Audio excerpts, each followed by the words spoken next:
वालेकुम, welcome back to my YouTube channel. कैसे हैं तो हम दोस्त, उम्मीद करते हैं ठीक ठाक होंगे। बारात पर दुल्हन बनने के दौरान मोमना इकबाल की कुछ नाजेबा हरकत वीडियो में रिकॉर्ड।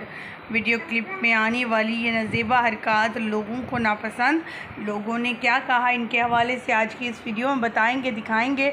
मुकम्मल वीडियो देखने के लिए हमारे साथ बने रहिएगा। वीडियो को विदाउट स्किप किए लास्ट तक देखिएगा। और ये वीडियो कैसे और किस तरह से हुई, किस तरह से लीक हुई, शोबिज़ इंडस्ट्री की इस अदाकारा के हवाले से आने वाली ये नज़ेबा हरकत करते हुए वीडियो वायरल हो गई। वीडियो का आगाज़ करेंगे, तमाम तफसीलात शेयर करेंगे और दिखाएंगे आपको मोमना इकबाल की खूबसूरत सी ब्राइड लुक, जिसमें बारात की लुक आप देखकर सरप्राइज़ हो जाएंगे। माशाल्लाह बारात पर किस कदर हसीन लग रही हैं। उनके चर्चे तो हर तरफ है, वहीं पर इनके ज्वेलरी और इनके नेकलेस के चर्चे हो रहे हैं कि इनके दुल्हा मियाँ हमज़ा ने तो इन्हें सोने में ही तोल दिया। जहाँ पर इनका नेकलेस की बात है, वहीं पर इनके हाथों के कंगन भी जो हैं वो लाजवाब थे। वीडियो का आगाज़ करते हैं, तमाम तफसीलात आपके साथ शेयर करते हैं और आपको दिखाते हैं वीडियो क्लिप भी। लेकिन उससे पहले आप सभी से छोटी सी रिक्वेस्ट, जो लोग हमारे चैनल पे न्यू हैं, जिन्होंने अब तक चैनल को सब्सक्राइब नहीं किया, चैनल को सब्सक्राइब कर लें, साथ में लगे बेल आइकन को प्रेस कर लें ताकि शोबिज़ से आने वाली नई अपडेट का नोटिफिकेशन आपको सबसे पहले और बर वक्त मिल सके।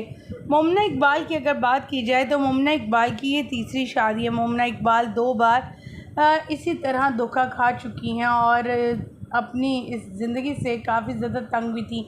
अक्सर इंटरव्यू में आंखें नम हो जाती थी जब वो इस तरह की बात करती थी कि कोई मुश्किल ही ऐसा जीवन साथी इंसान को मिल पाता है जो उसको समझ सके और उसकी मोहब्बत को समझ सके। उसे ना तो ऐसा कोई जीवन साथी मिला और ना ही कोई ऐसा हो सकता है। लेकिन बिलाखिर मोमना इकबाल ने शादी करने का फ़ैसला किया और उन्हें हमज़ा के रूप में ऐसा जीवन साथी मिला जो उन्हें हमेशा खुश रखे। जब इनके फैंस को इस बात की खबर मिली कि मोमना ने शादी करने का फ़ैसला किया और वो निकाह के बंधन में बंध चुकी हैं, तो उनको हर तरफ से मुबारकबादें मिलने लगी और यही दुआ करने लगे हर कोई कि अल्लाह ताला इनकी जीवन साथी हमेशा इनके साथ रहे और इन्हें खुश व आबाद रखे। इसी तरह आप क्या कहना चाहेंगे, और ख़ास करके इनकी इस वीडियो क्लिप के हवाले जो कि एक मेकअप आर्टिस्ट की तरफ से शायद लीक गई की है। देखा जा सकता है कि मेकअप के दौरान मोमना इकबाल सिगरेट नोशी कर रही हैं।